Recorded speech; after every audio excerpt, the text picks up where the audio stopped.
Angie Rayner's just sat down. We're waiting for Annalise Dodds in a moment, the chair of the party. What do you make of it so far, with that big slogan in the background, a fairer, green future, but also the observation in the response to the budget that Labour is pro-wealth creation, and Angie just saying it's also pro-self-employment? How's Labour doing? Well, I think there's been a significant shift in British politics because Liz Truss has opened up a clear ideological gap between the two parties. And I think Keir Starmer was rather surprised to find himself on the right side of public opinion in arguing for a more windfall tax on the oil and gas producers in order to help pay for the programme which the government has copied from Labour of freezing gas and electricity prices. And he's also on the side of public opinion in opposing the top rate income tax cut. So he's got a huge opportunity in front of him. He's looking like a prime minister, and he's got to really get his message across in his big speech on Tuesday. A fascinating analysis, and in a curious way, that budget which you back referenced in reference to Sir Keir Starmer, it was clearly more philosophical from a Tory point of view than it was purely fiscal. Was that wise of Liz Truss, or is that a shot in the dark? No, it was unwise and inept, and I think you could tell that an awful lot of Conservative MPs had their doubts about it, and you could see that the markets didn't like it. Not that there was anything particularly new in it. I mean, the markets already knew about about most of the tax cuts. They knew about the huge borrowing to pay for the energy measures. But what they didn't know about was the top rate tax cut, and that's not a significant amount of money. It's $2 billion a year, but it does suggest that that there's going to be political trouble ahead because it's an unpopular measure, and it gives Labour a stick to beat the Conservatives with. And it suggests, I think the market's reacted so badly because it suggests that there's going to be turmoil over the next 2 years. This government is not going to be a success. Fascinating.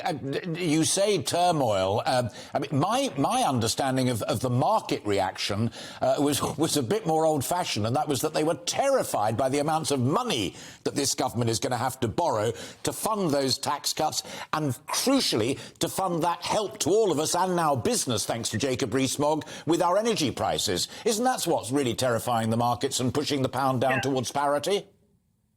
But they knew that before Kwasi Kwarteng got up to speak on Friday. I mean, perhaps they were expecting him to come up with at least some revenue-raising measures, and perhaps some sort of tax cut skewed towards those on lower or middle incomes. But he didn't. He doubled down and went for tax cuts for the rich, which I think is going to be politically toxic for the government. And I think the markets agree. I mean, markets are not particularly rational. Maybe it was only when they saw in black and white the borrowing figures and the tax cuts written down in a Treasury document that they took fright. But they knew most of what was coming on Friday.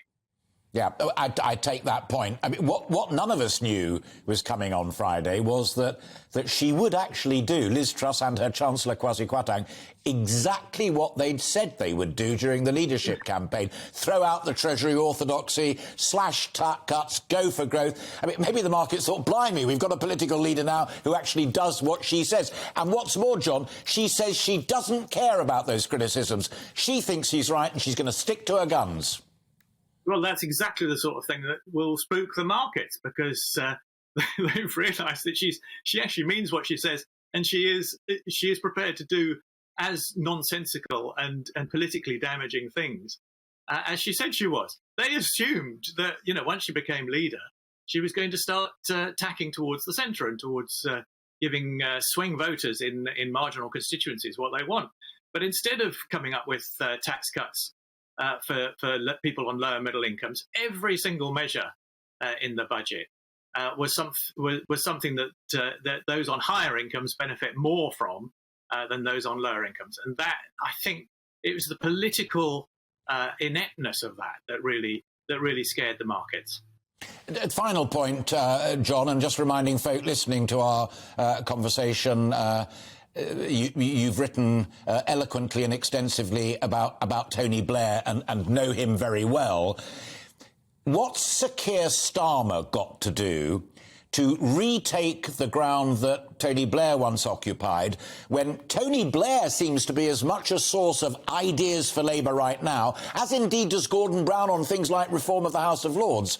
That's quite worrying when the thoughts are coming from elsewhere and Murdoch's Sunday Times says, oh, look at Wes Streeting, he's much more interesting. What's Keir got to do?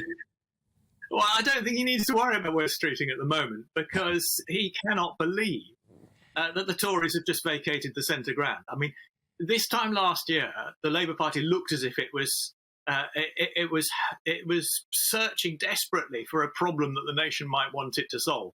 But now it's got a problem that the nation wants it to solve, which is getting rid of a Conservative government that seems to be attached to an economic policy that isn't going to work, and that most people in this country think is deeply, deeply unfair. And I think that's an opportunity. I mean, Keir Starmer has suddenly become the centre ground, the king of the centre ground, without any help from Tony Blair or Gordon Brown. It's all down to Liz Truss running away, and that gives Labour a historic opportunity. And I mean, obviously, the next election's 2 years away, but at the moment, I think he's looking extremely well placed for the next election.